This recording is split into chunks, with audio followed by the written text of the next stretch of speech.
Welcome into South Florida Daily. I'm Megan Hayes. And I'm Kate Monahan. Today is a very special day, Megan. Do you know why? Why? It is National Margarita Day, my favorite cocktail. Kate loves margaritas, and now sure this is do. probably your favorite holiday as well. Absolutely. Okay, well, you're gonna be in for a treat because we have National Margarita Day to celebrate, so we have a delicious margarita recipe coming up later in today's show. Kelly Ferguson gives us a closer look at the sport of kings, better known as polo. And later, it's Black History Month. Kitty London is taking us to the Black Lux Music Festival in Boca Raton. But first, let's celebrate my favorite cocktail. It's Thirsty Thursday, and here's the margarita edition. It's Thirsty Thursday here in Palm Beach, and we're at Buchan mixing up some specialty cocktails. John, what cocktail do we have on tap today? So today we are going to feature some of Florida's natural mangoes. It's the end of mango season here. We like to spice it up with a little bit of ginger. We are going to add a little bit of reposado tequila to that because those caramelization flavors are going to go great with the ginger, the lime, and then there's agave also in with this to make it nice and rounded. So I always like to tell any bartender, always do your rim first because it'll sit for a little bit longer. It won't, plop off when you slam that down right when you actually put all the drinks in there to it. It'll set, it'll be good for your customer. Right. And that's the tahini rim. That is tahini. It's going to give a nice little saltiness, nice little lime flavor, and all, of course, spice to go with that ginger. I always also do like to say, always go with your cheaper ingredients first, and then your liquor last, just because if you make a mistake. Yeah, you're not wasting it. Exactly. So we do pre-mix our syrup of the mango to a ratio, so we're going to actually do 2.5 ounces. Okay. So it's actually going to be like 3/4 of an ounce of lime, some agave, and then a bunch of this mango syrup already into it. A nice healthy glug of 2 ounces of reposado. And nice little hard shake. It all up.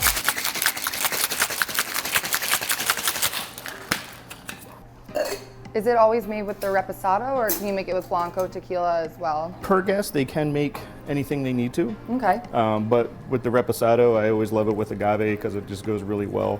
This is almost a pseudo Tommy Margarita, which is, becoming a new world classic, I guess you could say. And always top with ice at the last part. So you mix it without the ice before? Okay. You shake hard with ice, always fresh ice in top of everything. Oh, that's a good tip. I always enjoy wheels in margaritas. That way nobody splashes another line in there because you just work so hard to make the perfect margarita for everybody. True, it's such a beautiful cocktail. Thank you so much, John. Cheers. And if you'd like to learn more about this recipe and get the cocktail in person, visit Buchan and visit us at southfldaily.com. South Florida Daily is on the move with Palm Tran. Polo is perhaps the oldest team sport. Although the exact origins of the game are unknown, it was probably first played by nomadic warriors over 2,000 years ago. But the first recorded tournament was in 600 BC. While the sport of polo is older than recorded history, we know that its origins are in the inspirational relationship between humans and horses.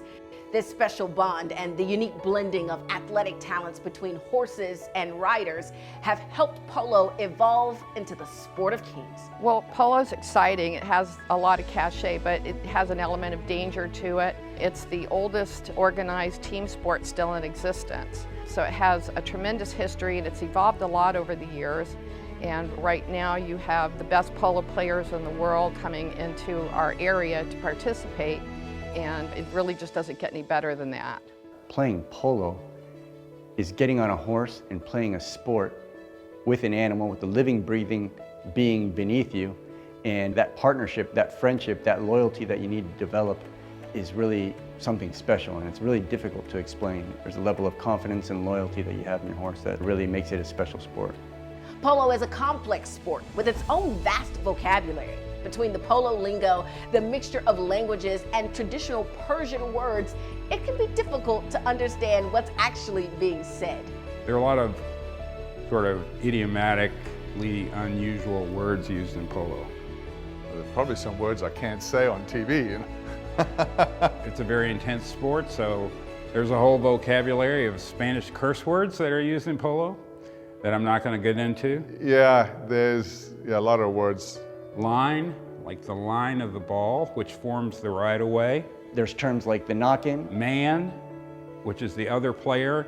You're supposed to defend the man before you think about the ball. A throw-in or a ball-in is pretty much like what we see as a face-off in hockey or a jump ball in basketball. Chukker is an unusual word. It refers to a period in a polo game. It's a very volatile game. You know, you play with a lot of emotion, and so a lot of times words come out that normally wouldn't, so that's why I can't say them, but you know, it's pretty fun.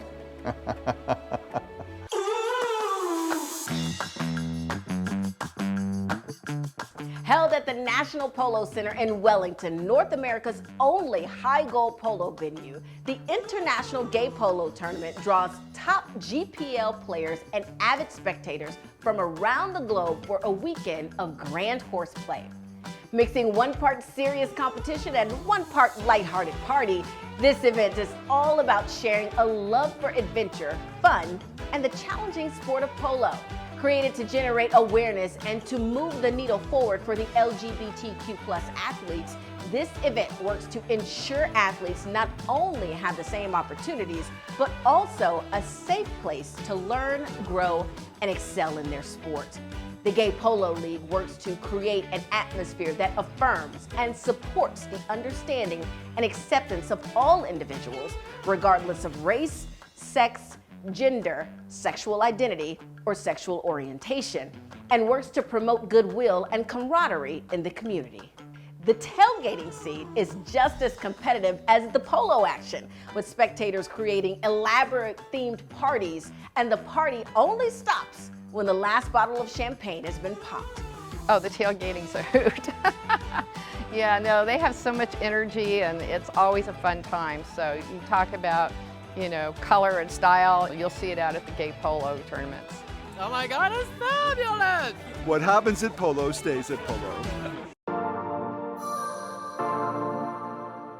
The Museum of Polo and Hall of Fame is dedicated to fostering an appreciation of the sport of polo, its history, development, and traditions by acquiring, preserving, exhibiting, and interpreting collections, as well as honoring those who have made outstanding contributions to the sport. The Museum of Polo is the only museum in the world dedicated to preserving the history and tradition of the sport of polo.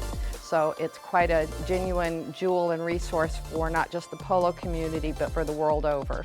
As you look around the exhibit, you can see that there's artwork starting in the late 1800s, more specifically I think about 1887.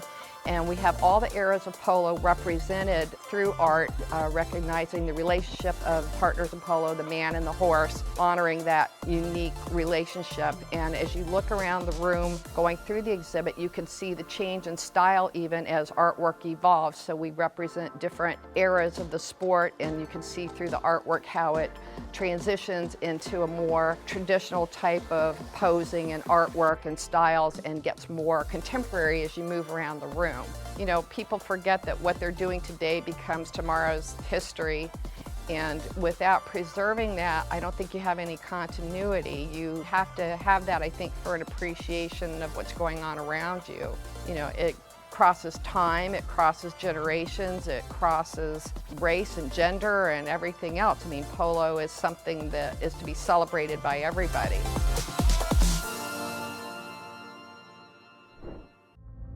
It's a celebration. The celebration of a culture. The celebration of a lifestyle. A marriage of art and sport.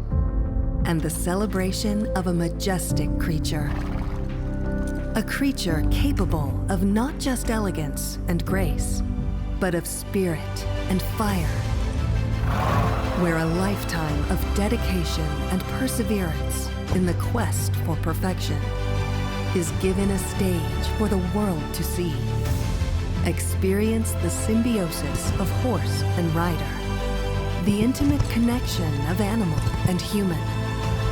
Discover the epitome of the equestrian lifestyle.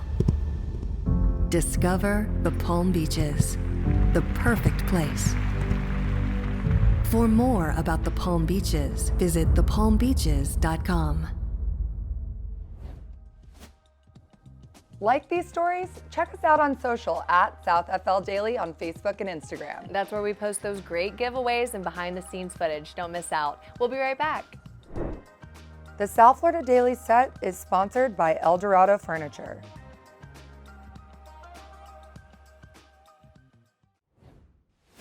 Welcome back into South Florida Daily. Megan, Kitty London always takes us to the coolest places in the Palm Beaches. She really does, Kate. And today she's taking us to the Black Lux Music Festival in Boca Raton. Here's What's Poppin' PBC. Hey, this is Kitty London, and welcome to another edition of What's Poppin' PBC. I told you I would be bringing you the best of the best amenities here in Palm Beach County. Today, we are checking out one of the best parks that I heard that you can come to, and it's in Boca Raton, Florida. We are checking out the Black Lux event, where I hear we're going to see art displays, picnic baskets, the best of the best vendors, and catch some entertainment. So come and follow us while I take you on a tour of Sunset Cove Park and also the Black Lux event here on What's Poppin' PBC.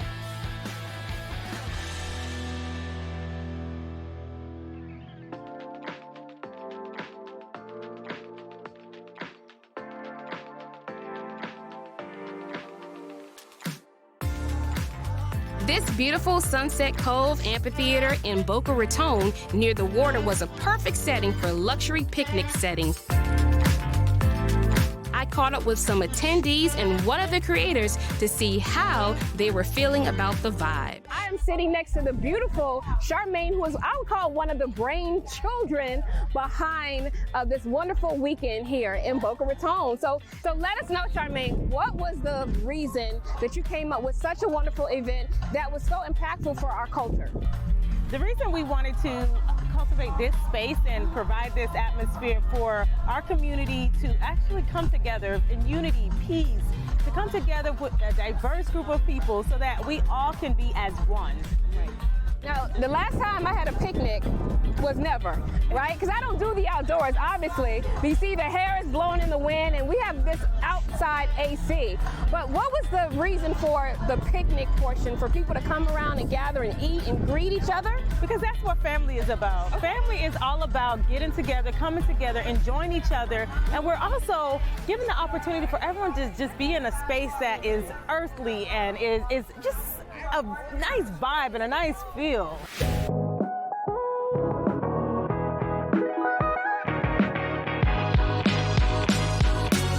Since we're on What's Poppin' PBC, I had to pop up on the dopest vendor spot. You have a very big brand out here, sir. Yes, what we do right now, this is Rolling Sticks Mobile Cigar Lounge. Okay. So what we do is we provide the service of anybody who's a cigar enthusiast. We come to you.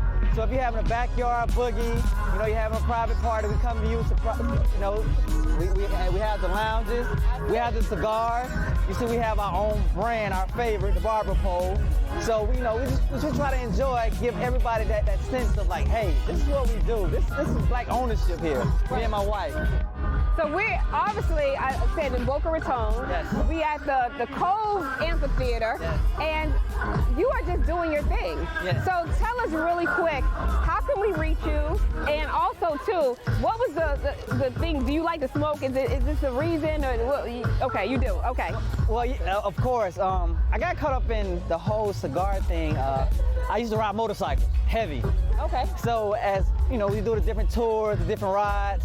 You always stop and get you like a nice cigar, and I love that. So, and then it's like when me and my wife were talking about it one day with some of her in-laws, and it was like, you know what? What if we had a mobile cigar lounge? Wow. And everybody was looking at me like, wait, that's a thing? I'm like, I think so. Now this is a yearly event.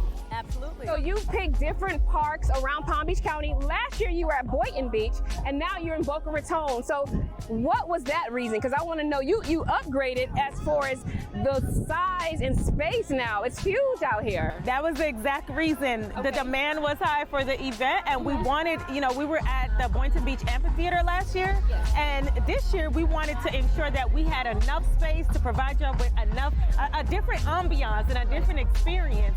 So it's an experience. experience. So that's why we chose this location. Look at Sunset Cove Amphitheater, the nice water. You have plenty of space. Our vendors are not on top of each other. It's the perfect space for all that we have to offer here at the Black Lux Music Festival. Thanks for tuning in today to South Florida Daily. If you like what you're seeing on today's show, you can see much more content on our website, southfldaily.com. Follow us on Facebook and Instagram at SouthFLDaily.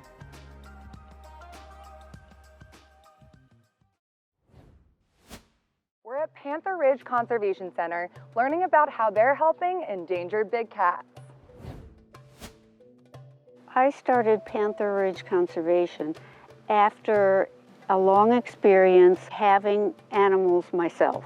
Once I had all my licensing, people would start to call me and say, hey, there's a cougar in a garage in Loxahatchee, in fact, and it needs help. I'd get call after call, and finally I became a rescue for big cats. It has been quite a ride. And when someone comes here and expects to be educated about the cats, where do you begin, or what's the introduction like when they arrive? We give tours 2 times a day at either 11 in the morning or 1 in the afternoon. And most people make their arrangements for those tours online.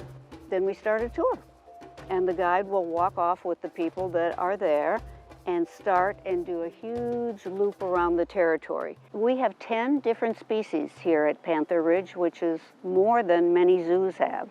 We have cheetahs, we have caracals, we have fishing cats, we have Carpathian lynx, we have ocelots, leopards, African leopards, servals, jaguars, clouded leopards, and an Amur leopard.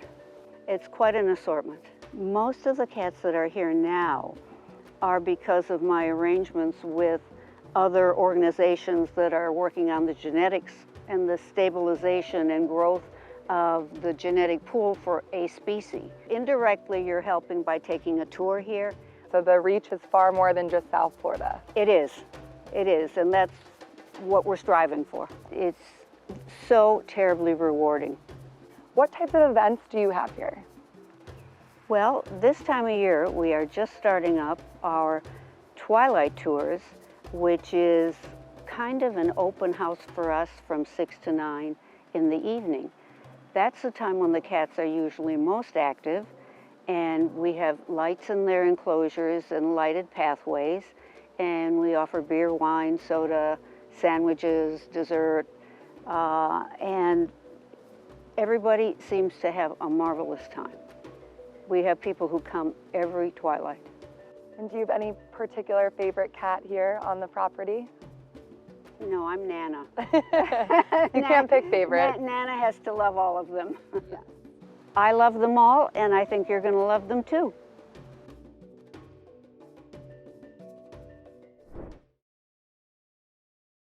Taking our adventure outside to catch some sun and some waves. The Palm Beach coastline is a perfect place for a beginner surfer like myself to learn, and who better to teach me than the soul surfer himself, Maui Goodbeer.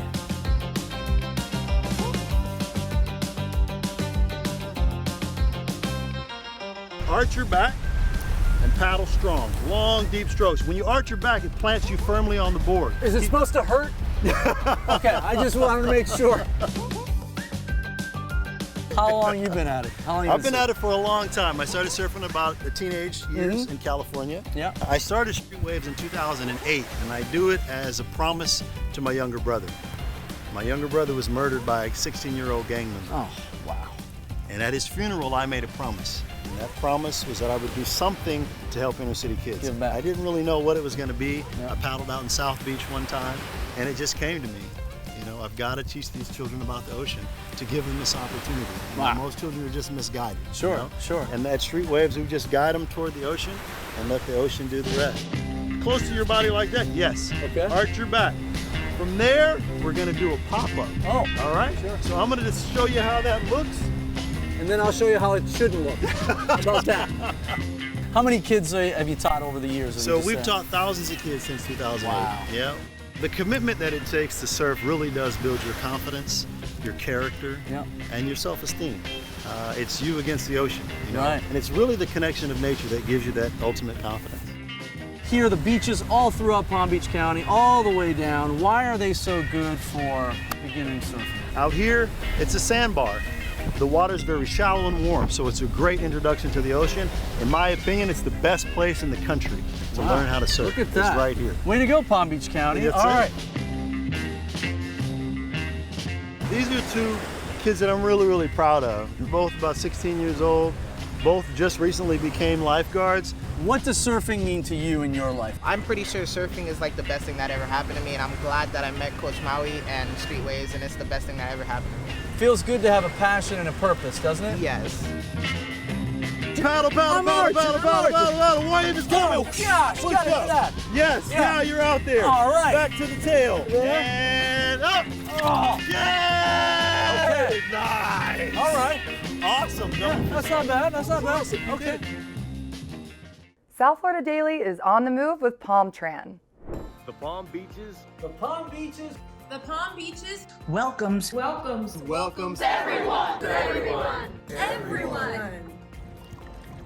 The Palm Beaches welcomes everyone. The Palm Beaches recevoir tout le monde. The Palm Beaches welcomes everyone. Everyone.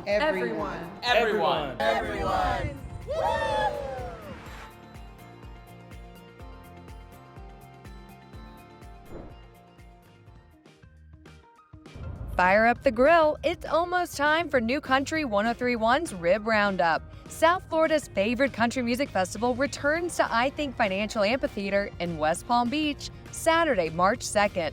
Country superstars Lainey Wilson, Nate Smith, and Warren Zeters are slated to perform at the annual event.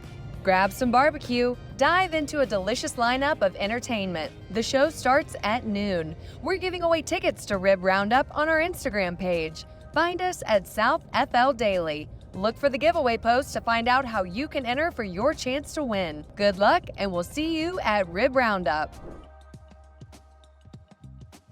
Thanks for watching South Florida Daily. We love showing you all the fun things to see and do in South Florida. Still so much content to come your way tomorrow, so be sure and tune back in right here on Fox 29 tomorrow at noon. We'll see you then.